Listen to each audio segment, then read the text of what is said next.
Okay, good. I've just started recording and thank you all for being here. I will explain why we are here and then I'm going to explain why we are choosing this topic for the conversation we are having today. And then I will also explain the choice of the speaker before I introduce her. The reason for this gathering today, which is hosted by Society for Community Empowerment and Advocacy, is that many times we hear from people who are coming into Canada for the first time that they don't know how to balance competing priorities.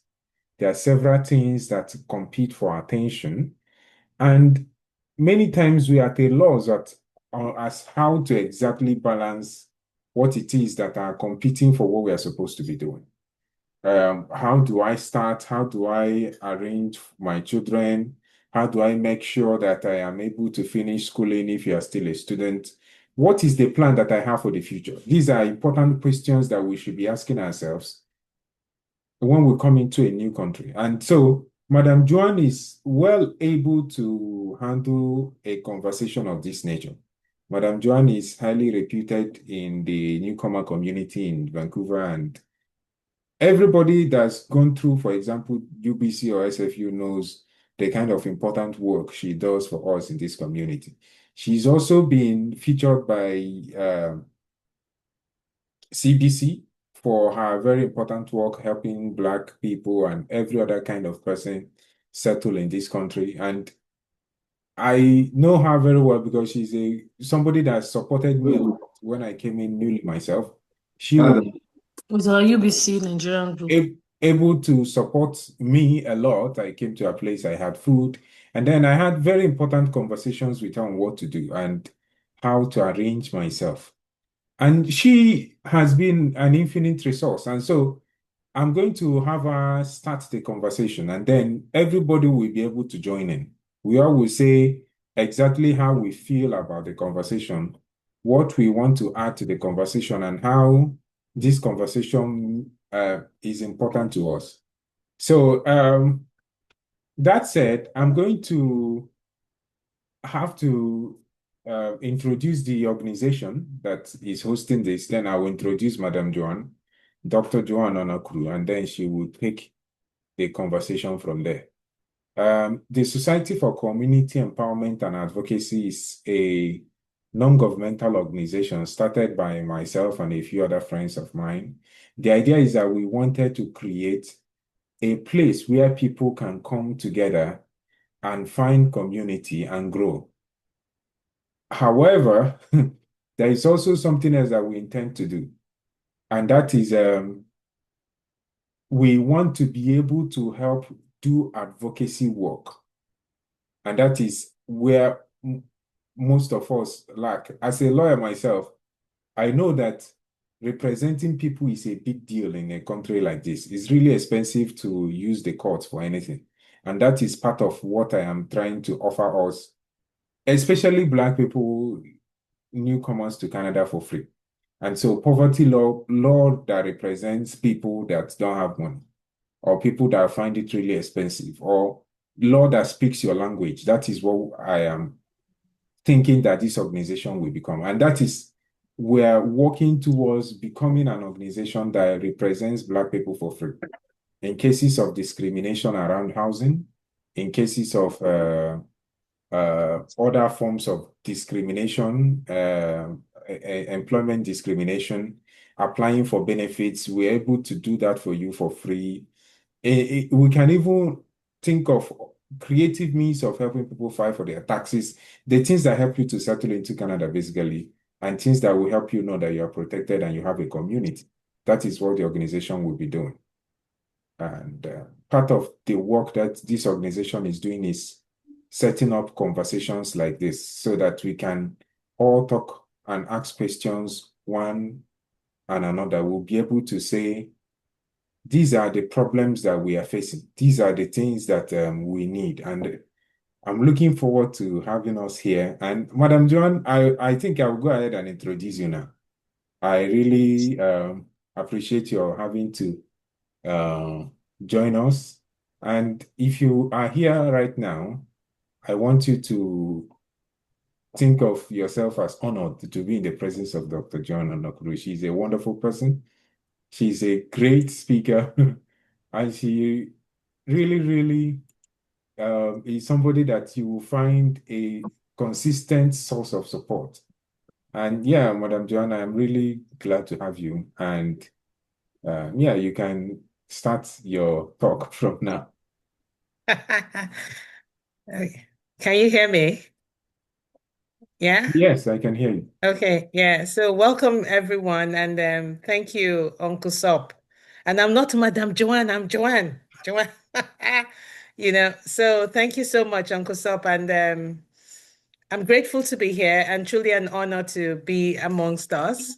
Being coming to Canada myself as an international student. And it's a shock when I tell people like I was really an international student, but I realized when I came in 2013, I will walk around UBC and I will not find another person like my color. And the only time sometimes I take bus 49 because I lived in what they call this place. Was this one of the residency for graduate students at UBC, not Arcadia. Arcadia is for family, but where I stayed during my master's. And I every day sometimes I will weep because I didn't know where to get that Nigerian food. I didn't have that community. I didn't have that connection. And I swore to myself, I said, you know what? I needed to set that up. And with God's strength and ability and getting other people of like-minded people, and I'm glad that we've all come together as one in one accord, just to push this conversation going. And kudos to Uncle Sub for not just saying it, but walking the talk of setting this avenue, setting this space where we can get to connect with one another, know people within our community in finance, in tax, certain conversations that sometimes we tend to assume. And like I think there's this Yoruba proverb that a destiny, when someone doesn't ask question, you know, you will just not, your path will be closed, or I think something like that. But let me paraphrase it. We always have to ask questions. But then when you're asking the question, be intentional about who you're asking, what is the person saying, and going back to do your search. There's so much going on in this space that sometimes I'm like in awe of how do people keep abreast with all of this information going on. So I prepared some slides that we're going to share that would sort of like be a segue into the conversation we're having. And it's not me talking. Basically, we're looking at question and answer conversations going on. And please, I also want to use this as an avenue. If within our community you offer a service that nobody's aware of, very few people know, this is a time to share with us so we can all connect with one another, know where to go to for support. Because it's only amongst us that we can blow and toot our horn, blow our trumpet. If not, how would we know that this person is into finance or this person is doing certain things?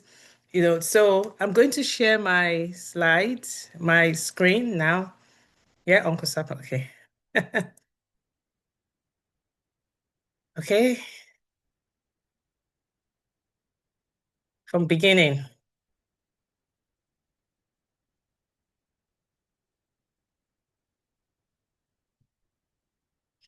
So settling down in Canada. So certain questions we're going to ask. I mean, as an educator, we always use this who, what, where, when, how.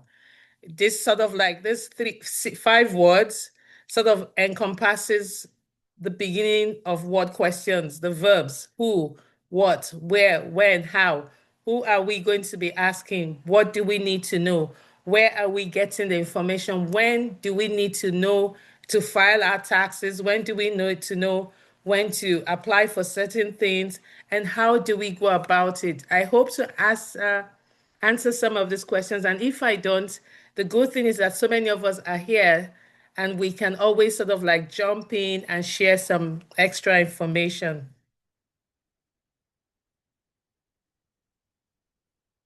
Okay, so I'll take on the land acknowledgement, which is do you see my present? Oh. So with deep gratitude, we are honored to be having this conversation, learning and unlearning on the ancestral and unceded lands of the Mohawk, Squamish, Okumeyo, and Tsleil-Waututh nations. And again, I'm so grateful to be in this land, this beautiful land that has offered me a place where I've learned, I'm working, I'm bringing up my kids, we're building up this community, and I'm loving my family as never before. So, yeah. Where are we having this conversation? Canada. And I'm going to sort of like read out the lyrics of the anthem of O Canada, our home and native land. True patriot love in all of us command. With glowing hearts, we see thee rise, the true north, strong and free. From far and wide, O Canada, we stand on guard for thee. God keep our land glorious and free. On O Canada, we stand on guard for thee. O Canada, we stand on guard for thee. And why did I pick up this anthem? There's a particular statement there. The true north, strong and free, from far and wide. We've all come from different parts of the world just to come to this land that is actually in the true north, this land that I'm sure some years ago, no people never believed that they will ever find themselves in Canada. And I'm sure so many of us have had conversations where people say, "You're going to Canada, that's really outside the world." So again, it's in the true north, but we've come from far and wide. And how do we keep that bond of love together? How do we keep this conversation going? How do we find ourselves so attuned to things going on in this land that we don't feel lost, we don't feel sometimes disenchanted, or we don't feel sometimes like, what is really happening? Why am I here? And you start questioning yourself or becoming an imposter, like second guessing yourself and saying, I think maybe this land is not a place I can achieve. Or maybe this is a place I don't really use. We tend to start losing ourselves because of certain instances happening around us. But again, that's why I will keep reiterating. That's why we're having this conversation on what do we do? How do we support one another? How do we build that formidable, space, that formidable force that we can always stay connected? And when I mean the connection, not just connected and start backbiting, but connected and we stay strong because we have each other's back. Each other's back, not to step on the person and silence the person, but each other's back to build and foster that strength to carry on. So what are the most significant challenges newcomers tend to face when settling in Canada? Language barriers, cultural differences, employment, housing, social isolation. The list is endless. The list is so endless. Language barriers, difficulty communicating in English or French can actually hinder our daily interactions, job searches, social integration. And I'm sure for so many of us here, especially from the English-speaking countries, we've heard certain spaces where people say, oh, how come your English is very good? Yes, our spoken English could be phenomenal, but when it comes to written, again, I will say it as it is. I come from the education background, and in Nigeria, I'm from Nigeria. For so many people, I mean, I'm from Nigeria. In teaching English in our schools back home, we sort of segment English that is English grammar, English as literature, English as writing, but then we don't look at English as a language back home. And so that's why when it comes to the written component, sometimes they will, I'm sure for so many of us, if the professor or the teacher, somebody say, what do you mean by this statement? Can you please unpack it? Because we tend to look at parts of a speech outside our written context, oh, adjectives. But then we tell a child, describe a dog. And the child just say, oh, it is a dog. But then some other kid will say, it's a dog with flappy ears, touching the chin, with dots on the, sort of like describing every single component of the dog. But that by the time the child is done, the child has finished writing a paragraph and we are just still writing one sentence. What about cultural differences? Adapting to Canadian customs, norms, and values definitely can be challenging because sometimes, in the recent times, we hear the word microaggression, passive aggressive. We do, and we come from a culture, especially for those of us from Africa as a continent. We tend to bring in jokes along the line when we're talking, and then you say, "Oh, I'm not serious," but certain people might find it offensive when you say certain things. But amongst us, we know, oh, this person is just being sarcastic, if I have to use that English word. But um, Pidgin English will say, oh, not joke, I just a joke, you know? And then employment, finding employment in your field or comparable level, to your previous experience. And I tell you, so many of us come into this land and we find ourselves grappling on, oh, I was this back home, I was that back home, but then you're not in that space. You're not in that space. Again, it's networking. They call it networking, they call it connection.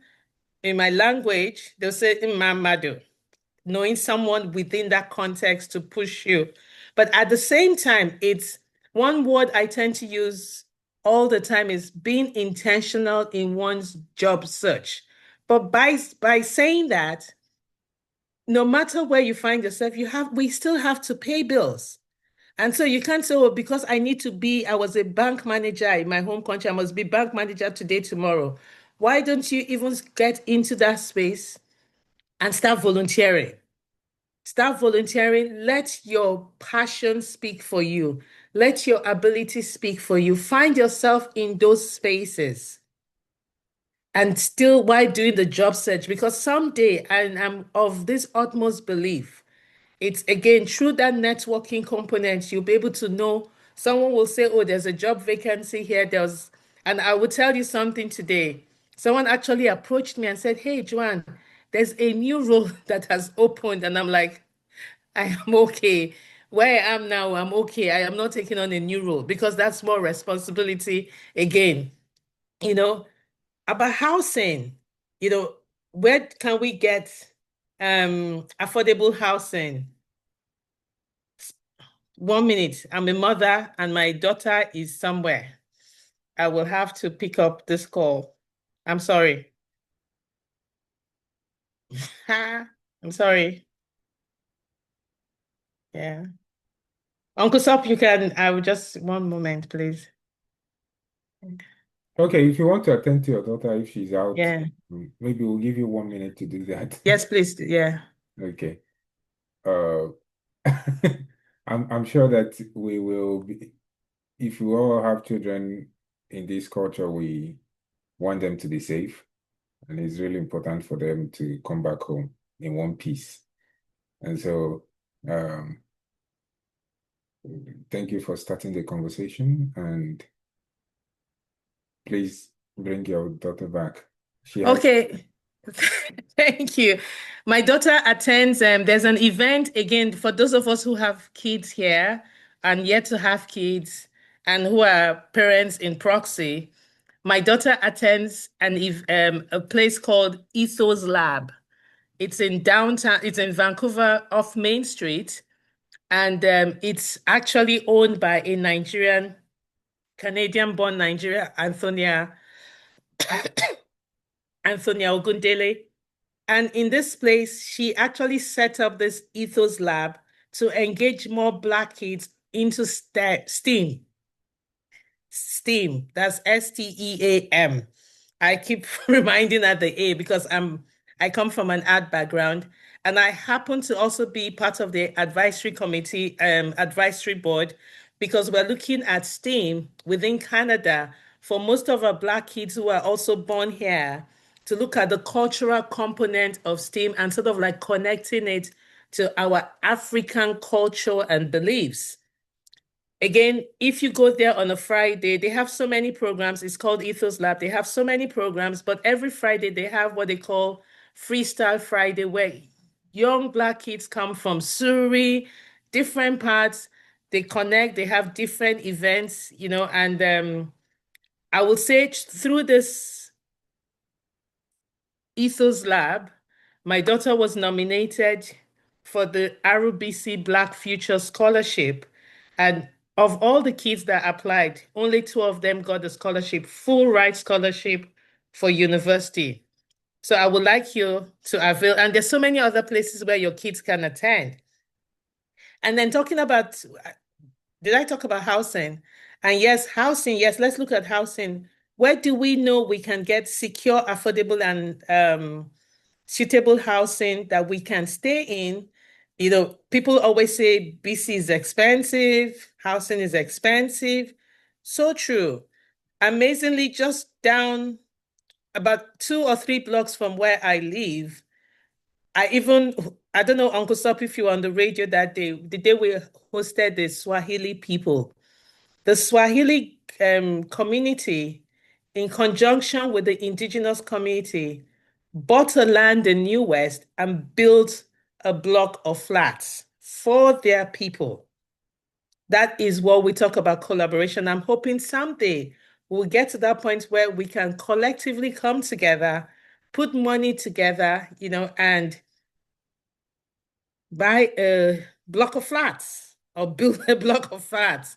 And I think tomorrow, May 31st, is what they call the condo day. I think if you Google it, it's condo day where a lot of people are going to be meeting somewhere.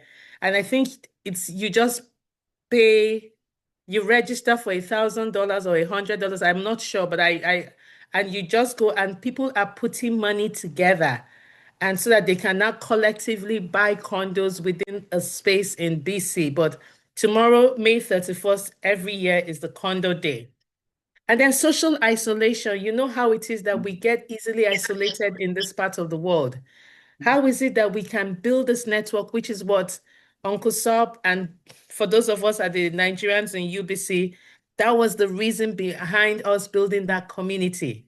If not, this place can be lonely, so lonely. And I tell you, living at UBC, my house was open I was a student, international student paying fees, but constantly I knew the essence of community. So I didn't look at all of the barriers to it, but how is it that we can keep on building those communities? So how can then we address all of these challenges? Take language classes. There's so many free language classes, Duolingo for French and others, Spanish. Research Canadian language and lingo. I remember in my master's class, I think I just finished the presentation and somebody said, "Oh, Joanne, good for you." I looked at the person, the way Nigerians would say, I use corner eye to look at the person. I was like, why would you tell me good for you? I did so well. Why are you so negative? And that was when we had the conversation around that phrase, good for you.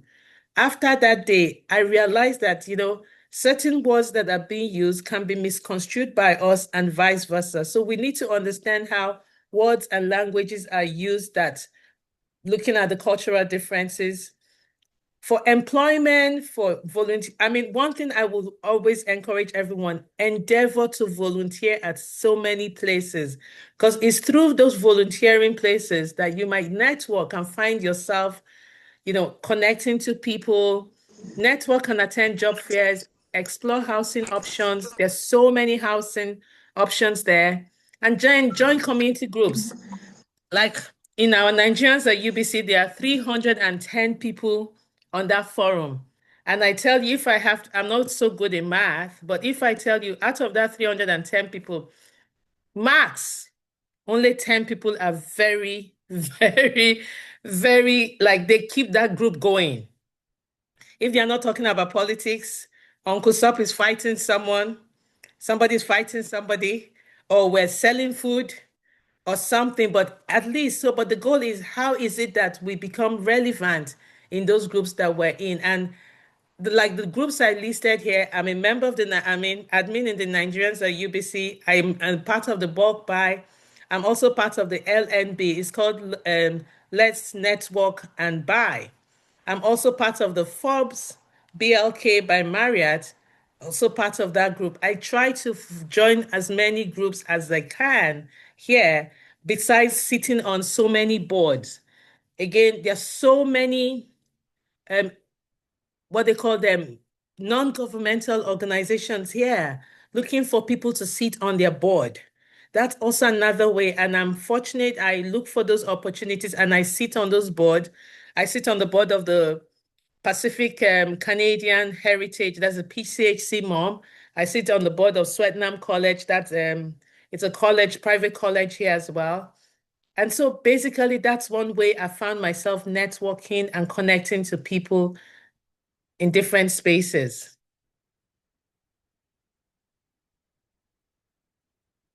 So what strategies can families use to adapt to the Canadian educational system? This is one, I'm in education, and this is one place I'm really passionate about, and ensure a smooth transition for their kids. As parents, research schools, research when sometimes we always want to look for cheaper houses, but then we forget that it's not about living in a cheap house, but think about the environment because your kids will have to go to school in the catchment area. What kind of people would they be connecting with? What kind of parents? Because the schools here, though, I'm not speaking for the public school, they're funded by the government, but then the PAC, which is the Parents Association, also play a major role. So if the kind of community live, the parents couldn't be bothered about the school, then you know that you just have to do your research. Again, because of we're very few. I don't think there's even any statistics telling us the number of Black people in BC. We need to also find out the kind of schools that do they understand your culture and beliefs when your kids go to those school spaces? How is it that you can now, moving on to the next point, communication with teachers? Amazingly, I've been working in the school district now since 2017. I go into school spaces, I go in for events, I go for programs in school, and I see some Black kids in the assembly and everything, and I look around and our parents are not there. I'm appalled, seriously. And I say it all the time. What are we doing? Why are we not showing up for our kids in those spaces? Because the minute your present is there, the parents know that you're a very present parent. The truth be told, even with all my PhD and everything, some people here will attest to it. I never miss one thing. They see my daughter calling me now that, oh, mommy, I've just finished my event. Are you picking me up? So I'm telling her, if you have friends coming down from there to taking the train, just jump on the train. I'll pick you up at the train station. I try to be there so that I can be present, I can communicate. I've never missed any of their pack meeting in my kids, except I'm not in the country. Even if I'm anywhere, I will still, even if I have to attend the last 10 minutes, just to bring my voice there. Encouraging language development.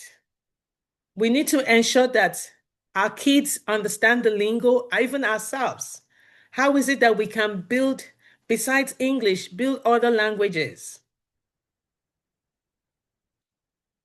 Moving on to getting involved in schools. As parents, we need to be involved in the school spaces our kids attend, be it daycare, be it element K to 12, even university, although university, yeah, they'll tell you, oh, the child is above 18.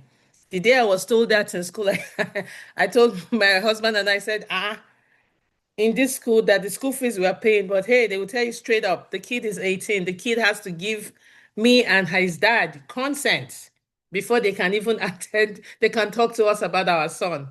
I said, it is well. And it's not that this child is the one paying school fees, or. We should also try to seek additional support. And in this kind of space, if our kids, maybe the school calls you and says, oh, your kid is been known to have this kind of, I'm mindful about but if the school calls you and says, oh, your child is displaying some behavioral challenges, or your child will need extra tutoring, or your child would do this, you can ask questions at that point in time, because the truth be told, so many of us, especially from different parts of, come here, and our kids could be even at a higher level. And so when the kids go into school, because they're not, they know already the text that is being taught, they start, they become restless. That's where it's important to having those conversations, communicating with the teachers. Okay, is it possible for you to extend my child? Is it possible for you to give my child extra work? I will do the, just give the child the extra work just to keep them busy in class. The truth be told again is that sometimes so many of us come to Canada and it's like, I've reached Canada, so I trust the educational system. Yes, we do. We trust the educational system, but how much of learning is occurring that your child is not feeling left out, or the child is not feeling like, is not second guessing themselves, or is looking at themselves like, oh, do I even have the ability to learn more? Or am I achieving at this certain level? And then engaging, that last point, engaging your kids, our kids, in so many extracurricular activities. So many, numerous. There are free ones. If we go to the community centers, every neighborhood where we live have community centers. Some are free, some are not. Some you can even get grants. Some of them you can even apply for scholarship. Within schools, most schools have music band, most schools have choir, most schools have the cultural. How is it that we can get our kids involved in those spaces? Then for kids who love to play soccer, like my son played Van U FC until he turned 18 and then went into the American football. Swimming, UBC, good thing about UBC, if you live in UBC, the swimming pool is free. I don't swim, but my kids used it. Baseball, hockey, for those of you who have small boys, engage them with baseball, hockey, depending, or soccer, basketball, music, cadet.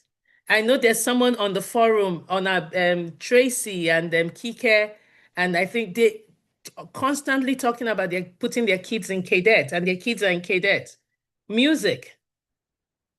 You can most schools here have their music department.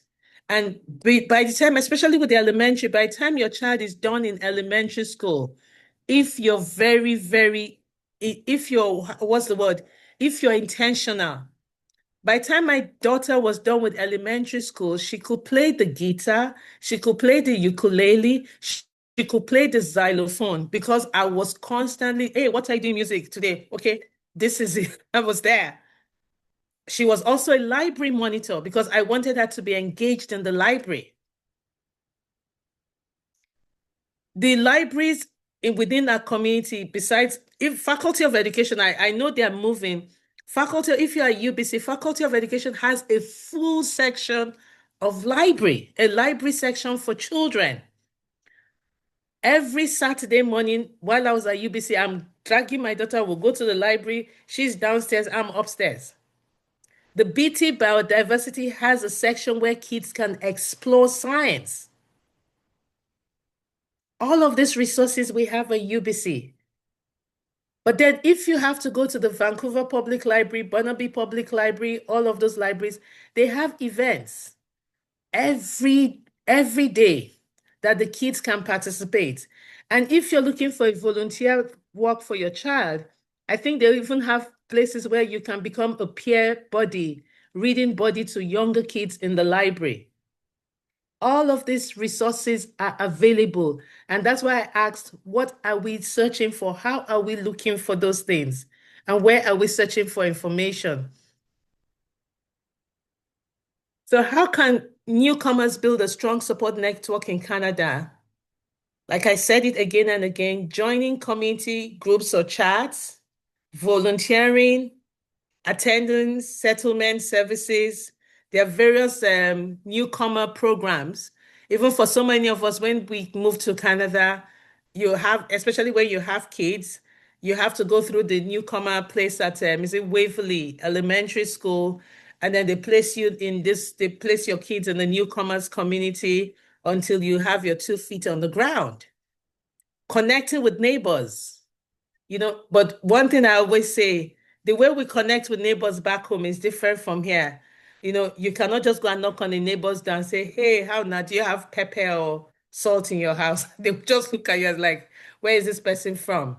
But then because I know I lived in UBC for maybe 10 years of my stay in Canada, we really set up that community, that neighborhood, that community of I won't say community of practice, but that community, that connection.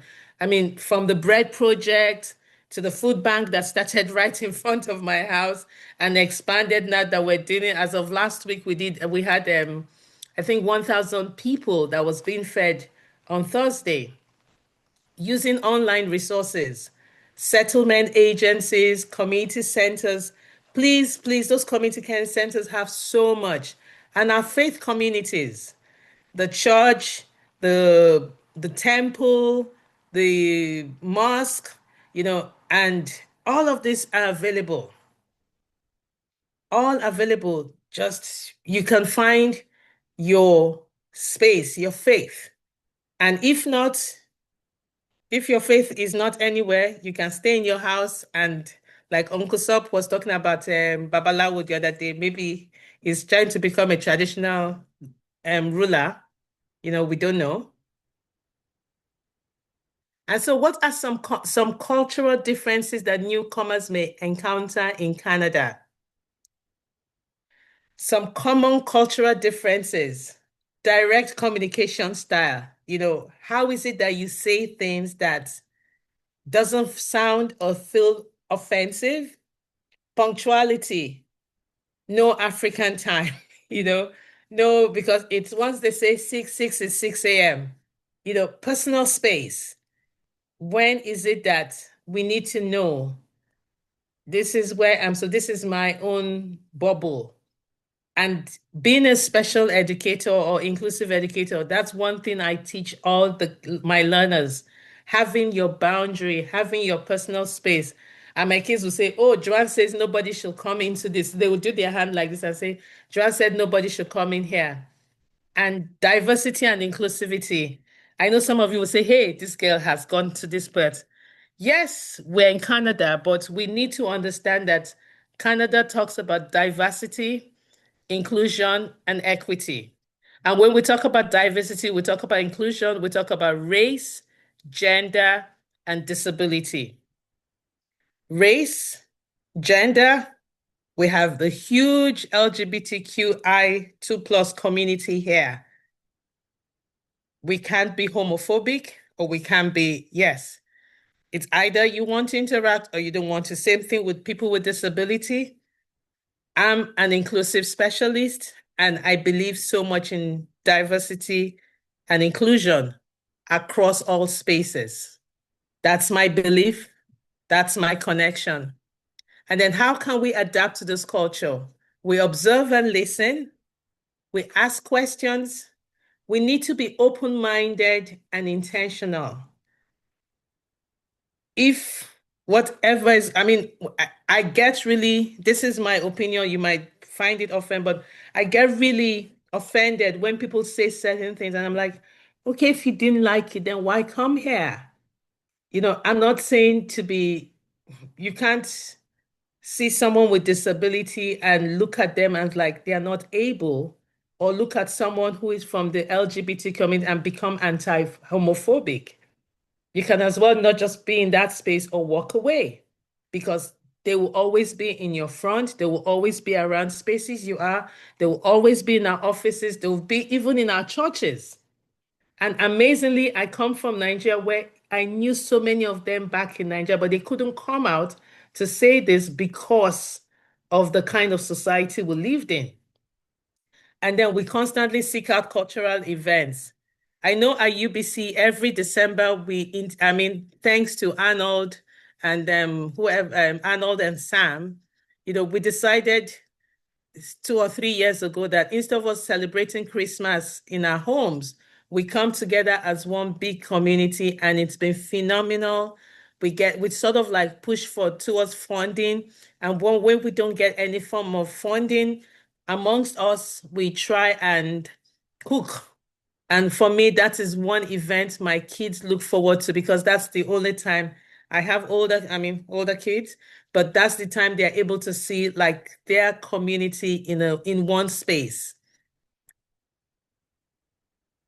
So how can immigrants balance preserving our cultural heritage while integrating into the Canadian society? We need to constantly maintain our cultural tradition, addressing when the truth be told, some of you know, when I see your kids and they say hi, I will correct them immediately and say, say good morning, good afternoon.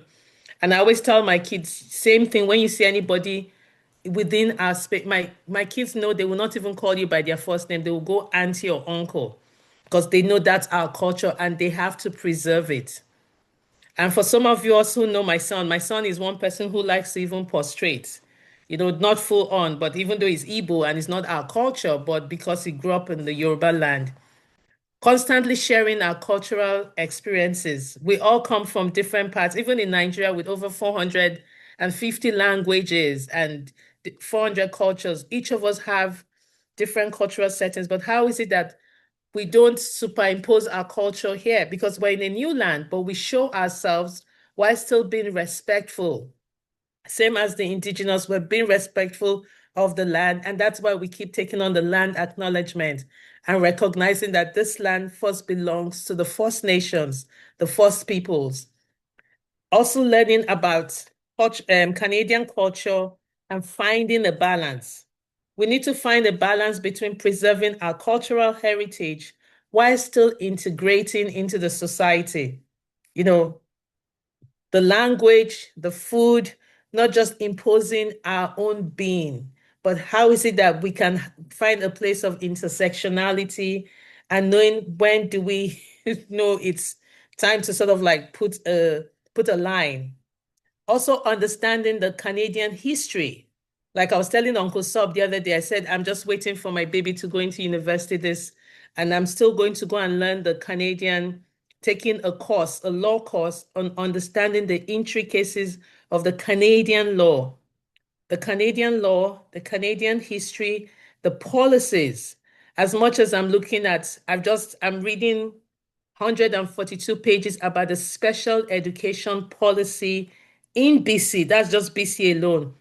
And then the charter, because being a special educator, I needed to know the charter rights for people within Canada, then the BC special education policy and the inclusive education policy in BC. So when I'm speaking from a place of knowledge.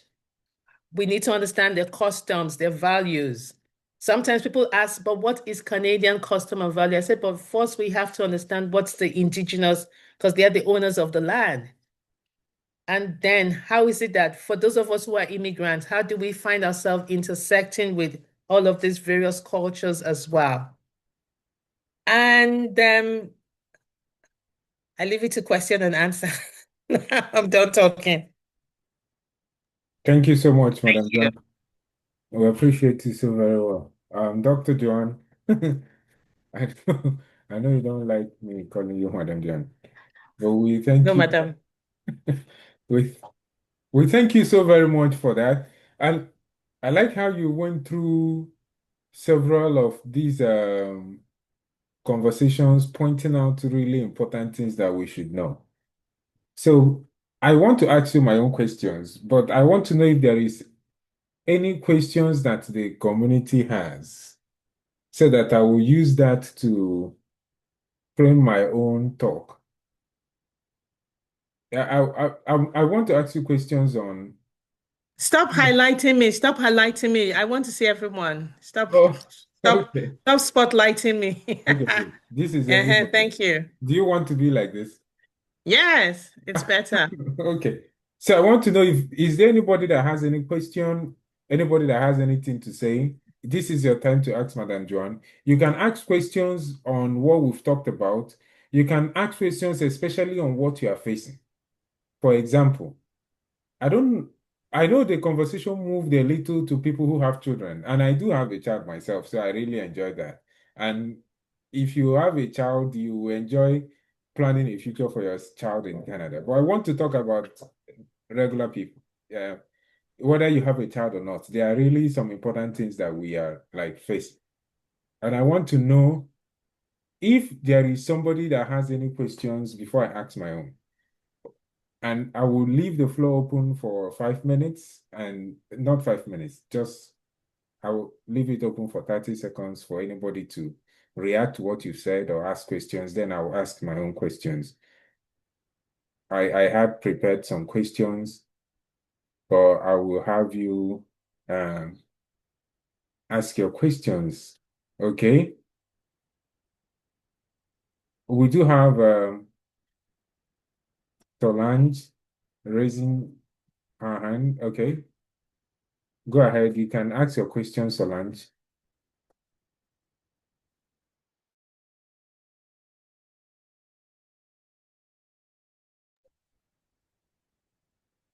Hello, everyone. Hi, Madam Joan. Uncle Sop has put Madam Joanne in people's mouth. I'm Joanne. Hi, Joan. I'm trying to show my face, but it's not letting me to. That's fine. Have we met? Yes, okay, go ahead. Solange, have we met? I'm not sure, but I would definitely love for us to meet. Okay. Yeah, but I totally enjoyed the session. It was really insightful, particularly for me who has I'm new to Canada, and I totally benefit from this conversation. And currently, I've been working on this research, trying to understand what integration means for newcomers, particularly in British Columbia. It's a research I've been doing with the Kenyan community here. And it's so interesting to see how some of the things you said touch across all the different touch points that I've learned. And there was the part of, I think there's a word you used for it in one of your slides about integration, where is a common phrase where some of the people we interview talk about having this feeling of home away from home. You know, sometimes we come in here and yeah, so we come in here and it really gets lonely. Okay, it really gets lonely.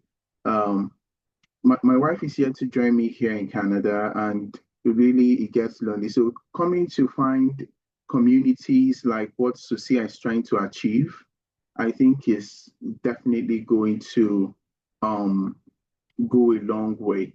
And I do have a question, and that question would be, how do one identify or see or say which community or black community that's that really works to like help them in terms of integration uh, and trying to find their feet in Canada, because sometimes when you come in, there's so much to do, and without the right information, you can't thrive.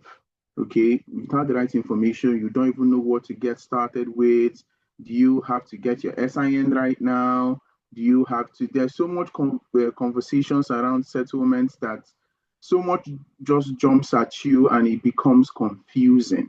And then is it the Nigerians in UBC group, or is it the South African group like myself? You know, it's just so much. So I want you to talk around a little on how um, on how a newcomer like myself can really find support. You definitely mentioned something on volunteering, which I've taken note of, but how can we find support with, I don't know if my question is a little all over the place, but yeah. No, thank you. So, how is your name pronounced? I'll say you should try. Solange. You're almost there. Solange. Perfect. Okay, Solange. Thank you so much for that. I know again, you said you're from Kenya. The president of the Kenya, Ken Bisi, happens to be a very good friend of myself and Soporichi. His name is Kimani, Philip Kimani. I don't know if he's still your president, the president. So he's one person I won't mind introducing you to him and or through Uncle Sop. He's really I know the Ken BC, they have a big community here in BC. But thank you for your good question. As a newcomer, the first thing you do here, three major things you have to do is you get your SIN number, because without the SIN number, you can't get a job. Because even as a student, you're now entitled to 24 hours per week, But the good thing is that if you're a student, you do 24 hours a week outside campus, but within campus, just go on. It's unlimited. It's unlimited, but people don't know that. But again, for you to even get that unlimited job on campus, you have to be intentional, especially if you're looking for the role as a graduate teaching assistant or graduate research assistant. When you're in the class, as much as you try not to stay quiet, but at the same time, we have the way in Pidgin English, we always say, show yourself.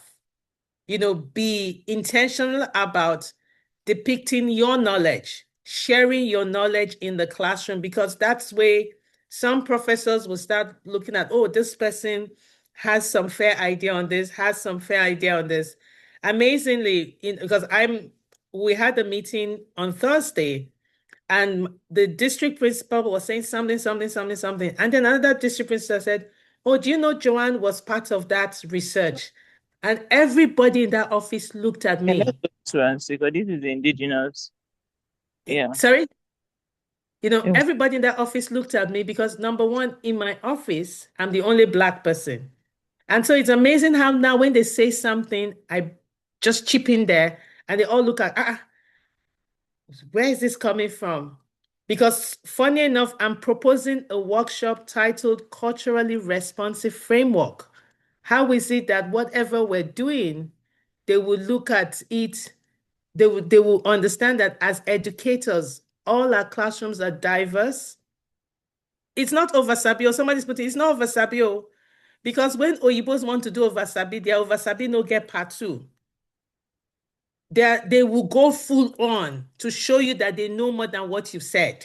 So why are we second guessing ourselves? Right. And I want to add to that, Madam Joanne, that we need to know how to sell ourselves. And that's it. A very big problem I find with us who don't want to talk too much about what we can do or where we are coming from. The point is that when I come here, for many of the jobs I've done, I always know that I can do way more than what is put in the job description. And I approach it with that mentality.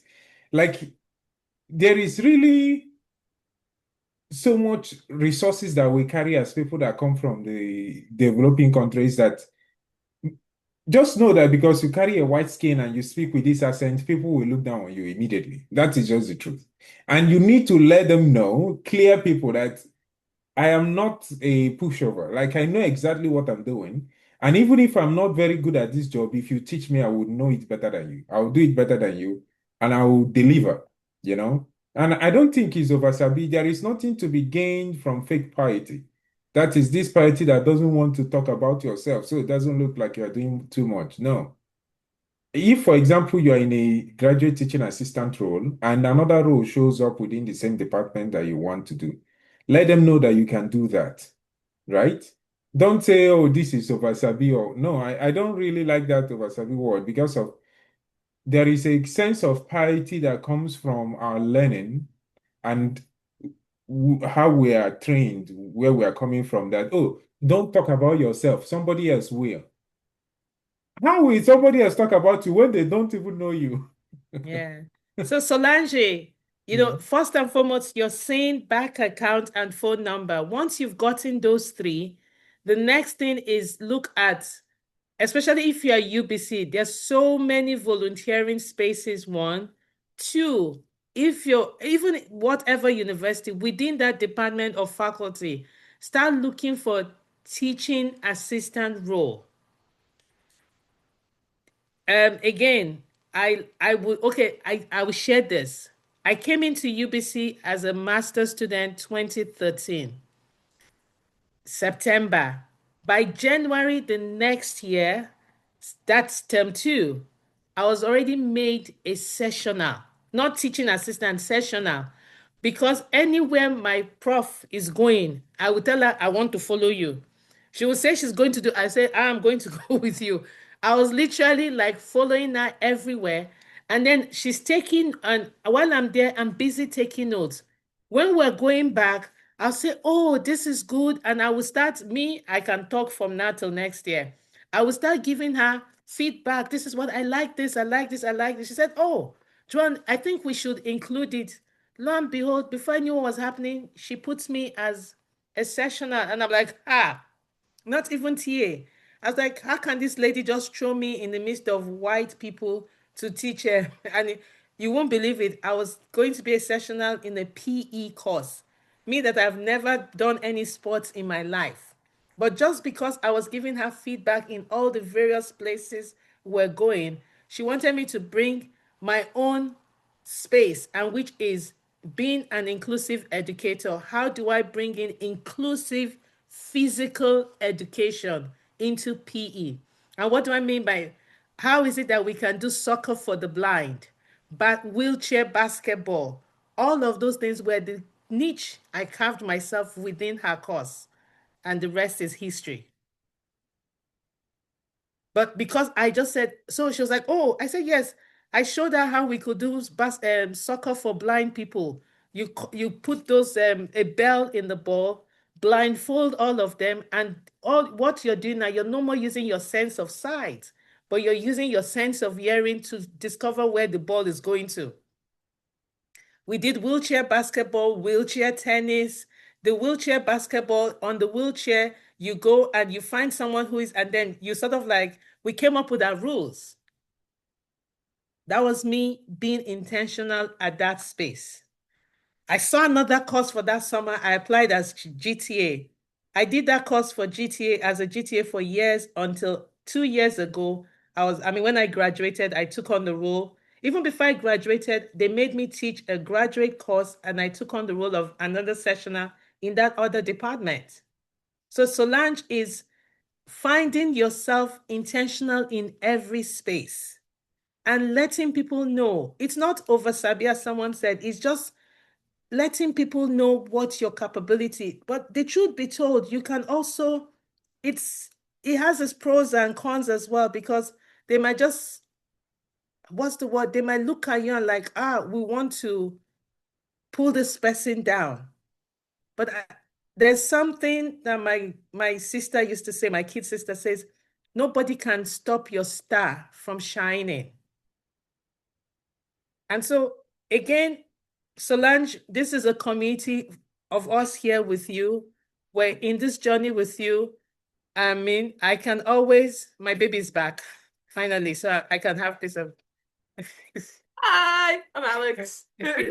Hello. That's my baby. She's an old woman. Okay, so Solange, this is your community here. Like I said, we ask questions, be intentional. We'll connect you to Philip Kimani, who is the Kenya. We have a lot of Kenya people. We also have Gilbert Kimani, quite a number of them that we can introduce you to. But please, always, we're here. We're here. It doesn't matter what country we're from. I also have a professor at UBC, Professor Samson Nashon. He's from Kenya. He's one of the biggest supports Black prof at UBC that you just need to connect with. So just get all of that and start looking for places to volunteer. And if you're interested, I'm going to be putting out, I think, one of the non-governmental organizations I sit on, we're looking for people to join as the board of directors. We're going to be pushing that advert out as soon. It's free. It's all volunteer as well. I sit on those boards as volunteers. I don't get paid, and you don't give them money, but it's just for you to show up at meetings and give your voice and bring in that diversity into those spaces. Right. That was too long an answer. Yeah, but that's a very good one. Thank you so much, Dr. Madam Joanne. I don't know if anyone else, Mariam, what do you want to say? Go ahead. Thank you so much. I want to say thank you, Dr. Joanne. She said she doesn't want to be madam, even though we see her big baby. Thank you for all that you do in the community. I want to just add on what Solange said, because when you come in here as a newcomer, there is so many things you want to do, and at the same time, because of like IRCC, they are always changing things. We all come with an intention. We want to stay here long term, but we come as temporary. So you want to pursue some things, but you are not sure that are you going to go back or you're going to stay or something like that. But the thing that Dr. Joanne said about intentionality is very, like, even if we forget everything that we talk about today, at least remember that there is a big difference between having a plan and having a strategy, right? We all have plans. We want to do this. But what are the strategies that we need to take to get to those goals? Just like she said, once you come, you get your SIN number, open a bank account. Solange, you said you have family, but they are not here with you yet. This is the right opportunity for you to get a lot of things in place before they arrive. It sounds like you are a student. You have some time on your hands. Maybe before the family comes, because I have family and I know it can be a lot when you have your family with you and then you have study, because you have to also make time for the family. But now that you don't have that, you can take some short courses, get your driver's license, get your first aid if you need it, because this is a place that you might come with a different type of professionalism, but due to like immigration purpose, you might switch some career to go into certain type of like, oh, maybe you are a lawyer now, you go into healthcare because you want to secure your PR and all those things. But you just have to come up with a strategy and just stick to it and go with it and be part of the community. You said which one you should be part of. Just be into as many as you can. There is a lot of value in every community, because I'm in so many groups myself and I see so many values in the groups. I learn a lot here in Canada. I'm into healthcare, I'm into finances, I'm a financial advisor. At the same time, I'm learning from other financial advisors. Like, I go to their sessions and I learn things from going to their space, even though I have my own space and all that. So just keep an open mind and try to know that you are not the only one feeling what you are feeling. All of us are feeling it is overwhelming. It is a huge change we are going through, right? And I'm glad that there is the community, the email address. So Uncle Sop, send out email to them and they will connect you to as many people as possible. Thank you so much. We are all here. We are all rooting for you. Everyone will eventually get what they want. I haven't had anyone being deported so far or something like that. So that is quite good. At least, because even myself, I was like, okay, I don't want to go into this. What if it doesn't turn out? I'm like, okay, just do whatever you feel like is working, and there is always a way out. Thank you. Yeah, I think Okay. building on that finance thing, that's the funny enough, when Uncle Sop and I were planning this, that's the next conversation. Uncle Sop, do you want to speak to that? Yeah. Yes, I want to say that we are thinking of bringing somebody to talk to newcomers about finances because of when I came in here, I hear all these fancy terms like RRSP, TFSA. I didn't know what it meant. It Yeah. sounded so When I came here, I learned it here. And when I came with my kids. Funny enough, now my kids are back in Nigeria because of lack of strategy, right? right. We came to Canada, we know, okay, we came, my ex-husband at that time, I was married. Dr. Joanne knows the whole drama. And I'm okay sharing it in the community because I feel like there is lesson in it. So I'm not even like scared of talking about. I'm not scared. I like to talk about it actually. So because we don't have a strategy we are following, we didn't really plan. We have a lot of money at our hand because we came in with like a lot of funding and all that, but we just were sending it back home, right? Because we felt like, do we want to stay in Canada? Maybe we shouldn't. Like we are all over the place because of cultural barrier, and we are thinking, how are we going to raise our kids in this community? How are we going to do this? And the reality is, there is, if you look into it, you will find it, right? It is after we went back to Nigeria, I ended up like leaving the kids back in Nigeria. I came back. Now I'm by myself. Since I'm by myself, I go around in the community and it's like I'm shopping around. There are so many private schools that you can even send your kids, and the fees are not as crazy as you think. You can open the RESP for the kids, you put contribution, government put contribution. You open a TFSA account, you put in your money, you make your investment in it, and you don't pay taxes on those investments, right? And any amount you put into that account, it lowers your tax for that year.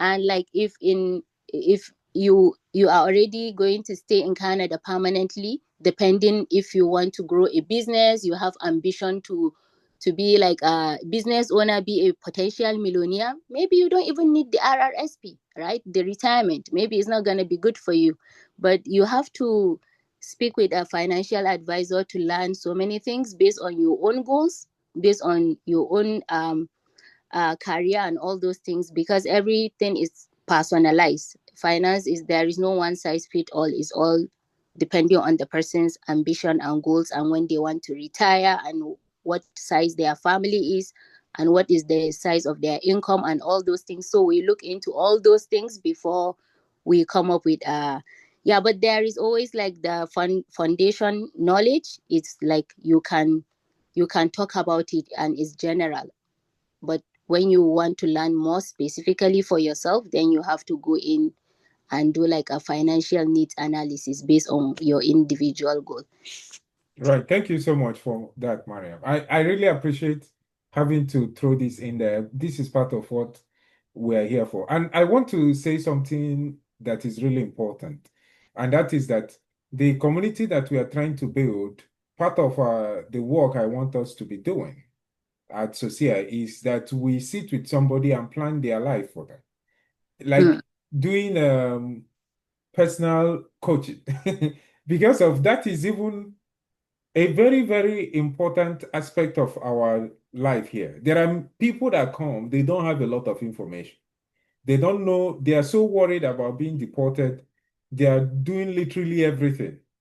And if you sit down with people and actually plan with them together, because nobody is actually stupid, together you can come to better decisions that even make their life better. And so sign up to our email. If you have questions, drop it in the SOCEA email. Book meetings with us at SOCEA. Let us work with you and plan a strategy, immigration-wise, family-wise, finance-wise, that works for you as a person.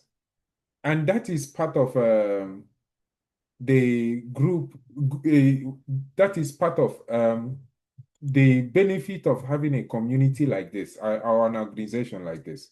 The Nigerians in UBC page is a really, really helpful resource.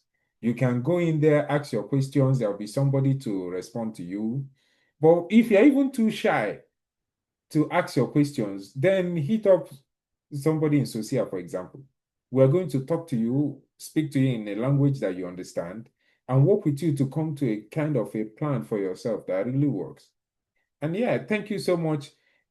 I want to know if there are other questions, because I want to end these conversations at 9:30, around time for everybody to go home. 1 hour, 30 minutes is good enough for us to meet and talk about important things. So I want to know if there are other questions, then I'm going to ask us to vote on the topic that we will be talking about next time. So Joy has a question, but I also want to use this opportunity. Please, if you live in Arcadia, one place you want to start to volunteer, you can start at the food bank. right. And I tell you, from the food bank, you will get a reference letter from Pastor Craig or Linda or any of them when you decide to move on. A lot of people come there just to get reference, but again, just come and volunteer. Yeah. Joy, go ahead. Thank you so much for this impactful, impactful training, which I think is going to be life transforming as well. I really benefited immensely from it. I don't have the email address because I want to be part of this community. Right. So I dropped the email address in the chat of this. Thank you so much. And then I will also, although I volunteer for a food bank, but that's for Salvation Army. That's good. I don't mind volunteering for the one you're talking about if I know where it is. If I have the address, I can always locate the place. Right. The food bank in Arcadia, you know, are you a student or do you live in UBC? No, I live in Surrey. Oh, okay. That would be really far for you. Okay. If you are in Surrey, that is an entirely different conversation. And so Okay. what I will say is Arcadia Food Bank is really good because it's close to us if you're those of us in UBC. Okay. I'm sorry, there are other opportunities for you to volunteer in organizations that will support your drive for what you want to do. And so the reason why volunteering is important is, let's say I want to work in a bank. I don't have any banking experience, or so to speak. Let's say I've worked in banks in Nigeria, but in Canada, I have no Canadian banking experience. I write to CIBC and say, let me volunteer for you. You go to CIBC, they give you a job like calling customers to thank them for coming or sending emails. Very little work that they count the hours for you, maybe 2 hours a day. Now, if you do that job, you learn how banks in Canada work. And when you are now looking for work, you put it volunteer banker at CIBC. And so when you're applying to say you're applying to Scotiabank or RBC, what happens is that you can use that experience you've gotten in CIBC to get a job in RBC. And somebody in CIBC can now give you a reference letter to say this is a good staff. You get what we're saying, Joy? So this is how volunteering supports your ambition for working somewhere else. And other, like Pastor Craig's or any other person that gives a reference letter, you can use that to show that you have Canadian experience working in Canadian firms. And that is the benefit of volunteering. Madam Joan, do you want? Let me share a testimony from someone. When he moved to Canada, I wrote his reference to even go volunteer with Salvation Army. He worked as if though he was being paid.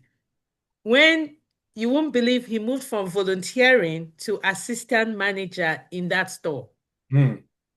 Because they needed someone as an assistant manager, and they handpicked him and said, because of the way you volunteered and served. You know, the person actually called me yesterday to say, John, I want to say thank you. I was like, why are you saying? Because I even completely forgot that I even wrote the reference. He said, I want to sort of like share my journey coming to Canada with you, Joanne. Because funny enough, this person came during COVID. And so I was literally feeding this person for 2 weeks because he couldn't go anywhere. He didn't have, fortunately, he was staying in an Airbnb, but I was sending food to this person for 2 weeks until the person could come out of that their quarantine and all of that. And so I said, I told him, I said, the first thing you need to do is go look for somewhere to volunteer. He said, oh, can you write reference? I said, fine. For him, but around this time, he called me yesterday, said, I just want to say this to you. I was like, I just said, I'm grateful to God. Right. Grateful to God. So he moved from just volunteer to assistant manager in the same store. That's a powerful testimony. That's a very good one of that. Well, we have 7 minutes to go. Is there any other question? I like how the conversation is going, and I like that it's on point. And I thank you, Madam John, for steering the conversation to this point. But yeah, do we have anybody else that has any question? That would be great. Anytime you call me Madam John, I'll be putting $100 stick. So by the time it gets to $1,000, I will collect the money from you. Okay, I'm going to call you Madam Dr. John then. Dr. Madam John, I don't know. Do we have any other question? He say Mommy Joanne. Okay. All right. Mariam, I'm going to mute you on this call then. So, yeah, go ahead if you have any other question. We're almost out of time. All right. So if we do not have any other question, I want us to vote on a topic that we'll be having next time. I don't know how to, let me do a poll. And if you vote in the poll, you just tell us. So what we want, the poll should be, let me see. I don't know why the poll is not working. I want to ask us a question on what we should name our next. Oh no, this is not it. This is not it at all. Sorry, there is a poll. I don't know. This is not the poll at all. Yeah, Madam John, I can hear you.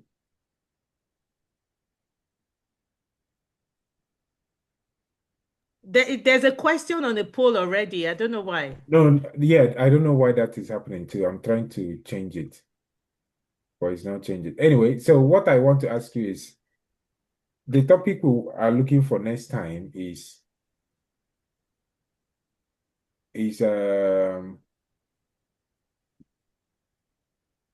what should be the topic that we address next on SOCEA?